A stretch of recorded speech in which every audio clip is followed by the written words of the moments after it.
specific identification. So, specific identification means specific costs are attributed to identified items of inventory. So, the cost of inventory is determined by simply multiplying the units on hand by the actual unit cost. Okay? So, this requires records which will clearly determine the actual cost of goods on hand. Okay? So, sabi dyan, PS2 paragraph 23 provides that this method is appropriate for inventories that are segregated for a specific project and inventories that are not ordinarily interchangeable. So the specific identification method may be used in either periodic or perpetual inventory system. So the major argument for this method is that the flow of the inventory cost corresponds with the actual physical flow of goods. So kasi yung 'di ba sabi natin doon sa FIFO, hindi porket sinabi natin na yung cost flow diyan ay based on doon sa physical flow, but kundi yung flow ng cost. But dito sa specific identification, so yung ano diyan ay dapat daw yung flow ng inventory ay depende dun sa physical flow. Okay? So, with specific identification, there is actual determination of cost of units sold and on hand. So, the major argument against this method is that this is very costly to implement even with high-speed computers. Okay? Measurement of inventory. So, PAS 2 paragraph 9 provides that inventories shall be measured at the lower of cost and net realizable value. Or ito yung tinatawag natin na LCNRV. So, ito yung lower of cost and net realizable value.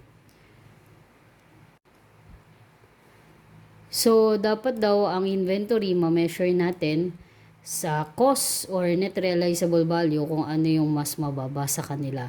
Okay? So, ano ba yung net realizable value? So, kapag sinabi nating net realizable value or NRV is the estimated selling price in the ordinary course of business less the estimated cost of completion and the estimated cost of disposal. So, pag nilagay natin yan sa formula, parang ganito lang. NRV equals estimated selling price minus estimated cost of completion and disposal. So, dito sa inventory natin, given na agad yung mga amount ng NRV. So, but may mga problems na kayo yung magko-compute ng net realizable value. Okay.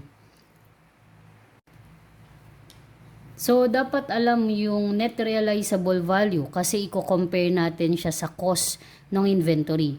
And kung ano yung mas mababa dun sa cost and net realizable value, yun yung dapat na mag-appear dun sa balance sheet natin as inventory. The cost of inventories may not be recoverable under the following circumstances. So, ito kailangan alam nyo din to, ne? So, the inventories are damaged. Then, the inventories have become wholly or partially obsolete. Then, the selling prices have declined. And the estimated cost of completion or the estimated cost of disposal has increased.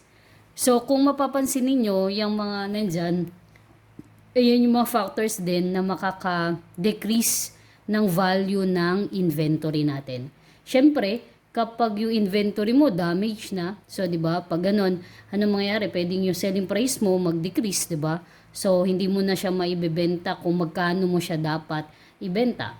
So inventories have become wholly or partially obsolete. So baka hindi mo na yung maibenta kasi obsolete na siya. Okay? Or the selling prices have declined. So kung naibebenta mo siya at 100, so biglang bumaba yung value niya, yung selling price niya, maibenta mo na lang siya at 50 pesos. Okay? So, yan din, makakababa din yan sa value ng inventory natin. So, the estimated cost of completion or the estimated cost of disposal has increased. Okay? So, kung mapapansin ninyo, 'di ba, para ano yan, yun yung mga nakaka-affect dun sa net realizable value natin. Okay? So, 'di ba, pag kasi ang cost mas mababa sa net realizable value, wala tayong problema. Kasi ibig sabihin reflected talaga at cost yung inventory natin.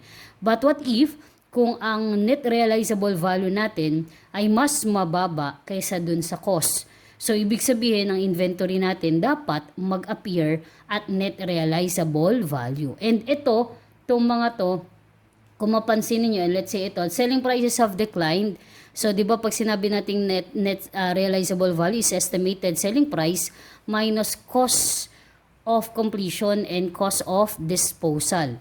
So, kapag bumaba ang selling price niya, ano mangyayari dun sa net realizable value natin? So, bababa. Okay, so pag kinumpare mo sa cost, mas mababa na yung net realizable value. So, ibig sabihin, dapat mag-reflect siya at net realizable value. Okay? So, since yung inventory, sabi natin, kailangan siyang mag-reflect at lower of cost and net realizable value or net realizable value.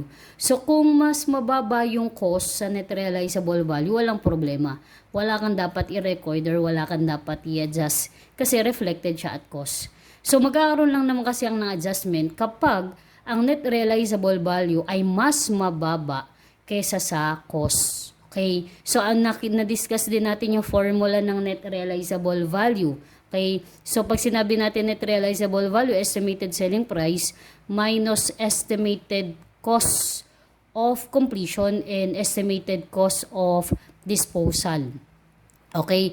So, sabi natin, kapag mababa yung net realizable value, mas mababa ang net realizable value kaysa sa cost. Okay? So, doon tayo nagkakaroon ng adjustment. Okay? So, kasi dapat doon mag-appear yung inventory natin kung ano yung mas mababa doon sa cost or sa net realizable value. So, accounting for inventory write-down. So, if the cost is lower than net realizable value, there is no accounting problem because the inventory is measured at cost and the increase in value is not recognized. Okay? So, class, ito yung tandaan ninyo. Kapag daw yung cost ay mas mababa kaysa sa net realizable value, wala kang adjustment na gagawin. Bakit? Kasi, yung inventory naman natin reflected at cost. Okay, so let's say kunyari ang cost ng inventory natin ay 100, then ang net realizable value niya ay 120. So, ibig sabihin, di ba, pag ni-record daw natin, mineasure natin yung cost at lower of cost and net realizable value, so mas mababa yung cost niya, 100,000. So, ibig sabihin, naka-reflect siya at 100,000. So, hindi mo kailangang i-reflect kung magkano yung difference nila. Okay, or yung in-increase dun sa net realizable value. So, anong gagawin mo? Wala kang i-adjust kasi reflected yung inventory natin at cost. So, yung increase in value is not recognized. Okay, so, sabi ko kanina, kunwari 100 ang cost, tapos ang net realizable value niya ay 120. So, yung 20 na difference doon, hindi mo kailangang i-increase yung cost ng inventory. Kung naalala ninyo, no basic accounting ninyo, meron tayong tinatawag na conservatism, di ba? So, mas nag-anticipate ka ng loss kesa dun sa gain. Kapag, kunyari, meron kang estimated loss, di ba, nire-record mo siya. So, in-adjust mo siya. But kapag meron ka estimated gain, di ba, hindi natin siya nire-recognize agad. So, yun yung tinatawag na conservatism. Or yung asset natin, mas okay na understated kesa sa overstated. So, ang tawag doon ay conservatism or prudence. So, kaya dito, so, i-reflect mo siya at cost. Kung 100,000, reflected na siya, so wala kang adjustment. Okay? So, yung net realizable value na 120, yung difference na 20, dun sa increase dun sa value niya, hindi dapat i-recognize. Okay? So, walang problema kapag ang cost ay mas mababa kesa sa net realizable value. So, ang susunod, what if kung ang net realizable value ay mas mababa sa cost? Okay, tandaan saan naka-reflect or naka-record yung inventory natin at cost. Okay, so anong gagawin natin kapag ang net realizable value ay mas mababa doon sa cost? So ito naman, if the net realizable value is lower than cost.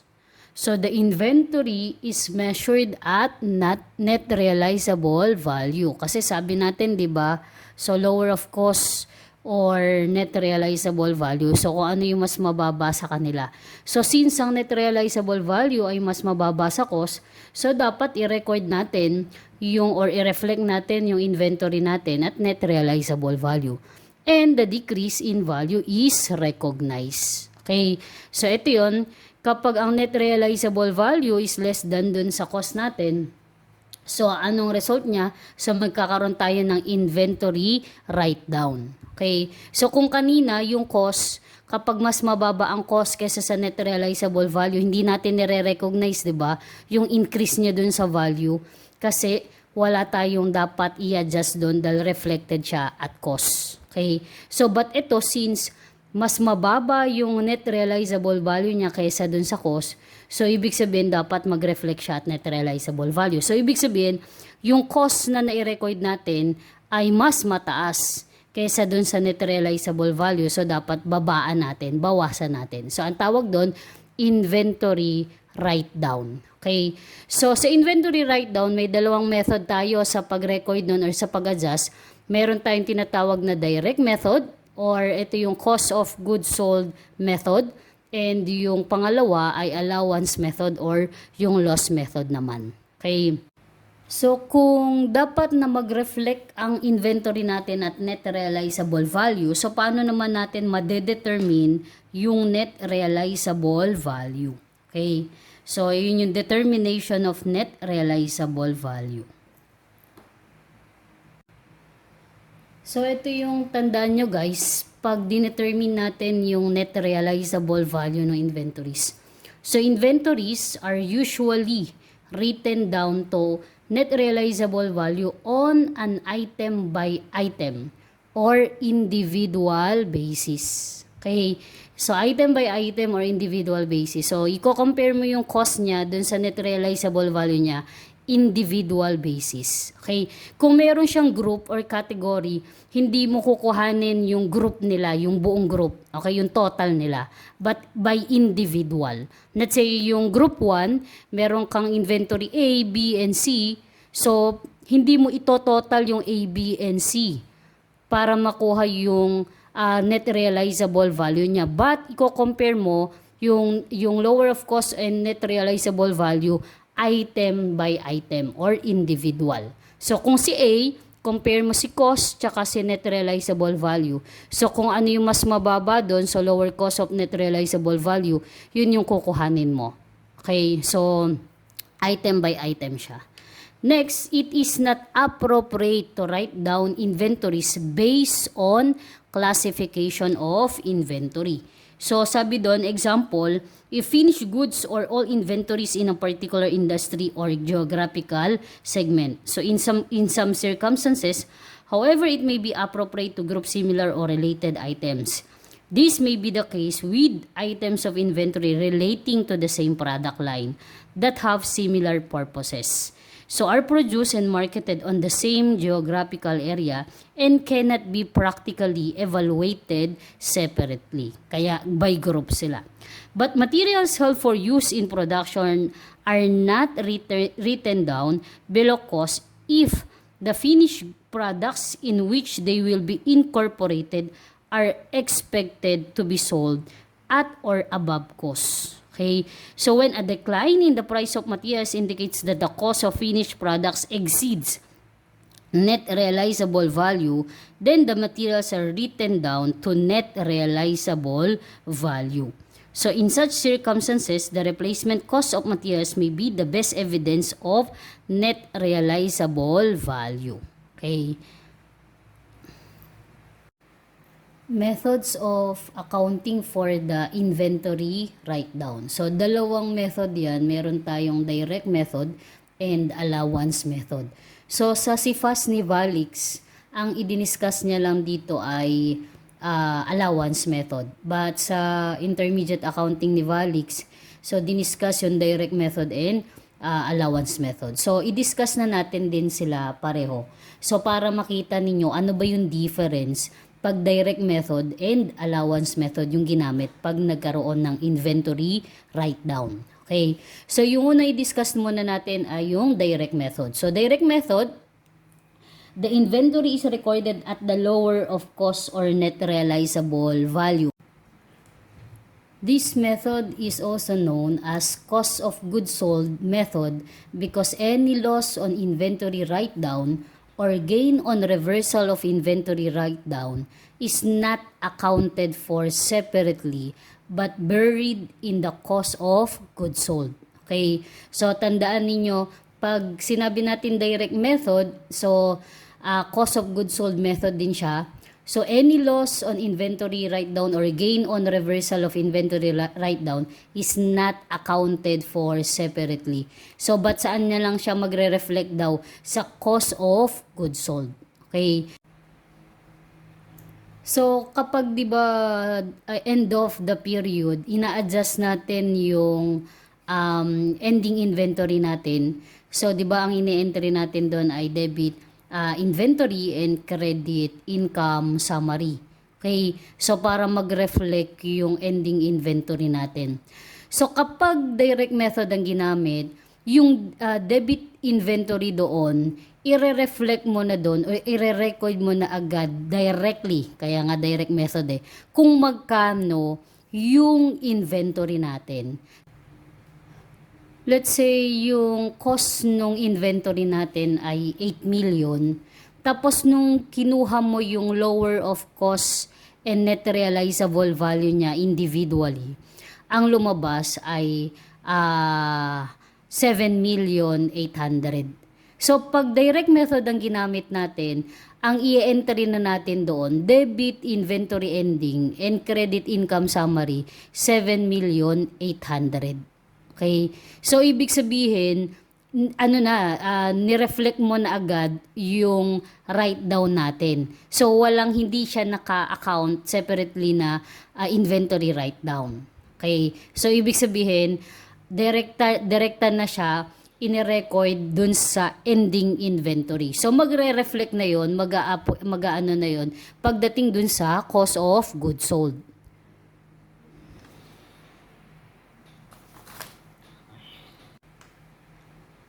So mamaya sa example, problem, pakita natin kapag direct method ang ginamit. Basta ang tatandaan nyo sa kanya, any loss or gain on reversal of inventory write-down not accounted for separately. So saan na lang daw siya mag-a-appear? Sa cost of goods sold. Okay?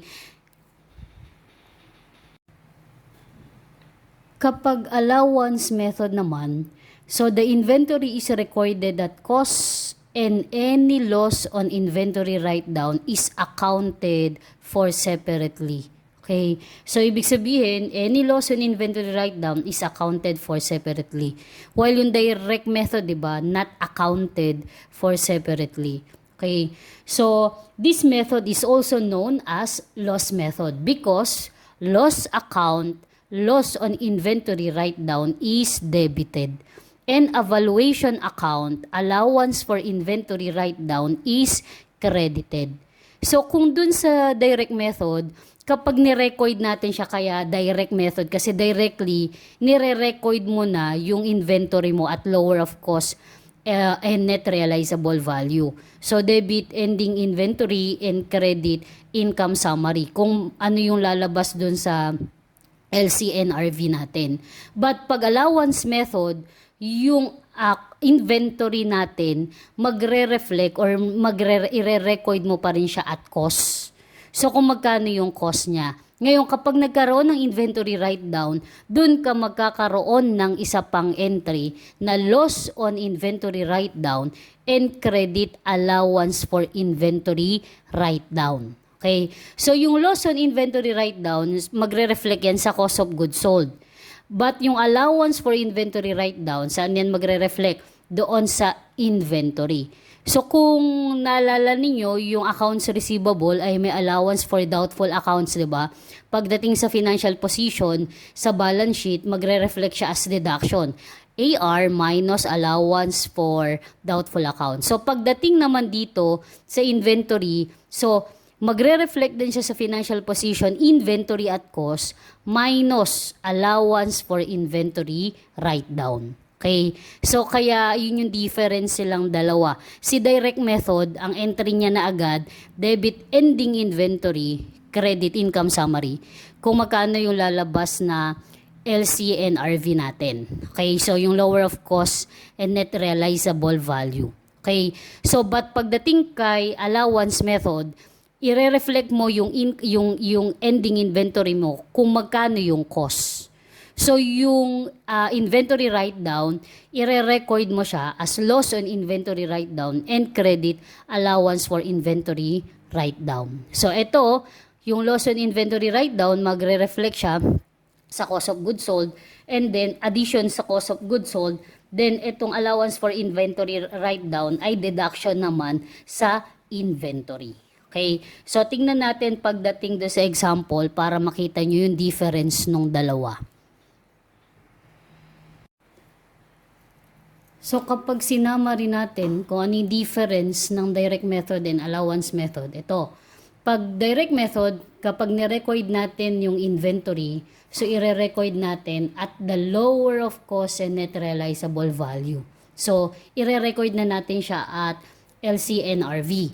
And any loss or gain on reversal is not accounted for separately. Kaya pag inentryhan natin yan, i-entry mo yung ending inventory natin dito at LCNRV na at lower of cost net realizable value na siya. Credit income summary.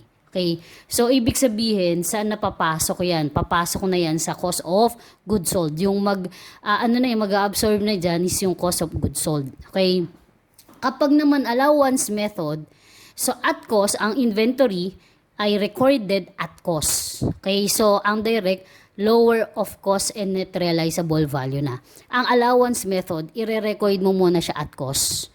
And any loss on inventory write-down is accounted separately. Okay? So, kaya pag inentryhan mo siya, ito yung entry naman sa allowance method. Debit inventory ending at cost, kung magkano yung cost niya, and credit income summary.